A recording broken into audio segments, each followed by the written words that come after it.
Sementara itu, saudara pemuka agama minoritas di Kota Banda Aceh mengikuti sosialisasi pemilihan kepala daerah tahun 2024 yang dilaksanakan oleh KIP Kota Banda Aceh. Hal ini bertujuan agar mereka mendapatkan informasi secara utuh dan lengkap tentang tahapan pilkada serta tata cara pemilihan dan pemungutan suara pada 27 November mendatang.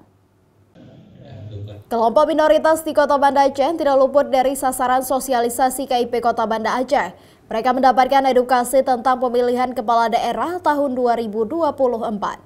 Adapun kelompok minoritas yang mengikuti sosialisasi tersebut terdiri dari pemuka agama Hindu, Buddha, Katolik, dan Protestan. Kegiatan ini bertujuan agar mereka mendapatkan informasi yang utuh dan lengkap tentang tahapan pilkada Kota Banda Aceh, serta tata cara pemungutan dan perhitungan suara. Kami sebagai umat beragama, terutama dari umat Buddha, menyampaikan apresiasi dan terima kasih sebesar-besarnya. Kami sudah diundang. Tentunya kegiatan ini memberikan edukasi kepada kami, para umat beragama, agar memilih sesuai dengan hati nurani, memilih pemimpin Kota Banda Aceh ke depan.